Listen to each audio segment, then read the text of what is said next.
अगस्त 1947 में देश का विभाजन होने के बाद वर्ल्ड के मैप पर दो नए देश नजर आए, भारत और पाकिस्तान। पार्टीशन के टाइम से ही दोनों देशों के बीच कई विवाद थे। इनमें से एक प्रॉब्लम थी सिंधु नदी को लेकर। सिंधु और उसकी सहायक नदियां कश्मीर और पंजाब में बहती थीं और उनका पानी दोनों ही देशों के लिए इम्पोर्टेंट था। दोनों ही देश इसका इस्तेमाल करना चाहते थे, लेकिन यह इतना आसान नहीं था। आखिर में एक लंबी प्रोसेस के बाद 19 सितंबर 1960 को कराची में इस मुद्दे पर दोनों देशों के बीच एक समझौता हुआ, जिसे सिंधु जल संधि कहते हैं। आखिर कैसे हुआ यह समझौता और किसने करवाया, जानने के लिए एंड तक देखें। हम जिस नदी के बारे में बात कर रहे हैं, यानी कि सिंधु और उसकी सहायक नदियां, जैसे कि चेनाब, झेलम, ब्यास, रावी और सतलज। एक बार इनके उद्गम स्थल पर नजर डालिए। उद्गम स्थल यानी कि जहाँ से नदियां निकलती हैं। सर सिरिल रेडक्लिफ, जिन्होंने भारत और पाकिस्तान के बॉर्डर बनाई थी, उनका सुझाव था कि दोनों ही देश इन नदियों को मैनेज करें, लेकिन दोनों ही कंट्रीज इस पर राजी नहीं हुई। बाद में जब देश का विभाजन हुआ तो उद्गम स्थल भारत के हिस्से में आ गए।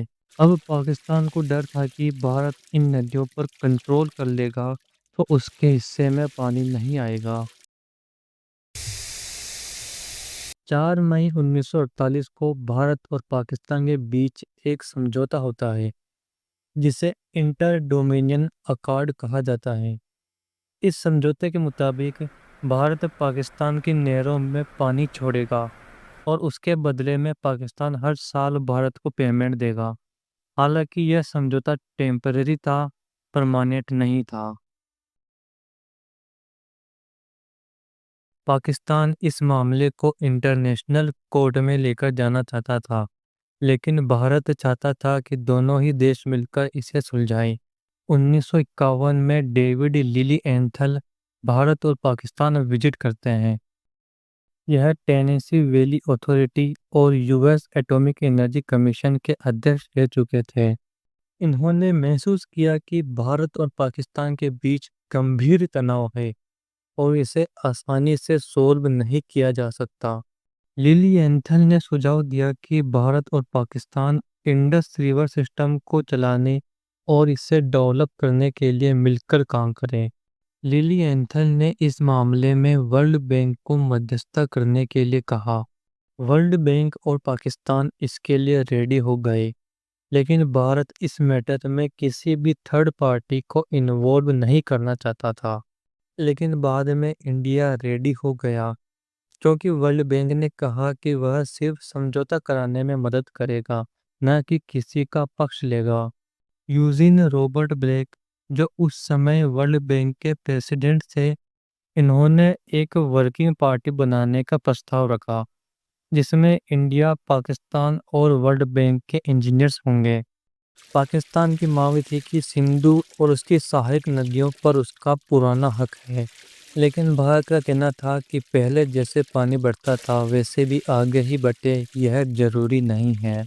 भारत ने पानी के बंटवारे का एक नया तरीका सुझाया।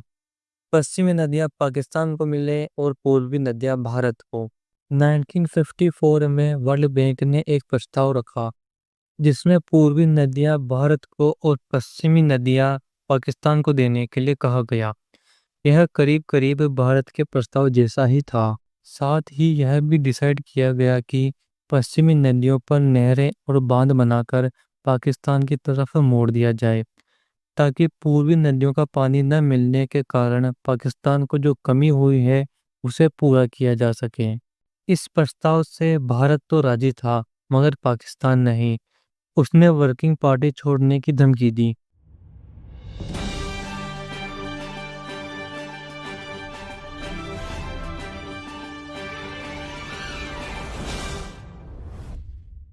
इसके बाद पाकिस्तान की मीडिया में यह खबर फैलने लगी कि अगर यह बातचीत टूटी तो लड़ाई बढ़ सकती है।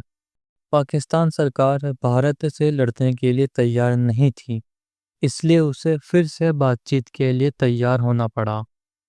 इंडिया भी इस डिस्प्यूट को जल्द से जल्द निपटाना चाहता था, क्योंकि इसके कारण इंडिया के कई प्रोजेक्ट्स अटके हुए थे। हालांकि इसका जल्दी से कोई सॉल्यूशन नहीं निकला और अगले 6 साल तक बातचीत चलती रही। बाद में सहमति बनी, लेकिन अब एक नई परेशानी पैदा हो गई। प्रॉब्लम यह थे कि जो बांध और नहरें बनाई जानी थी, उनका खर्चा कौन उठाएगा। वर्ल्ड बैंक चाहता था कि यह खर्चा भारत उठाए, लेकिन भारत ने मना कर दिया। इस समस्या के समाधान के लिए वर्ल्ड बैंक ने एक फंड बनाया ताकि पाकिस्तान को लोन दिया जा सके। इसमें शामिल थे Australia, Canada, Germany, New Zealand, Britain, America और world bank. Financial problem solve होते ही सारी अड़चनें दूर हो गई।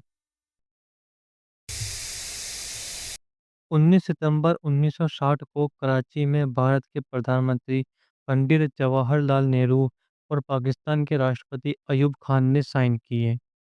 इसे इंडस वाटर ट्रीटी कहा गया और इसी दिन ही इंडस बेसिन डेवलपमेंट फंड बना था। इस समझौते पर हस्ताक्षर करने के बाद प्राइम मिनिस्टर नेहरू ने पार्लियामेंट में कहा था कि इंडिया ने यह समझौता खरीदा है। वीडियो को अंत तक देखने के लिए धन्यवाद।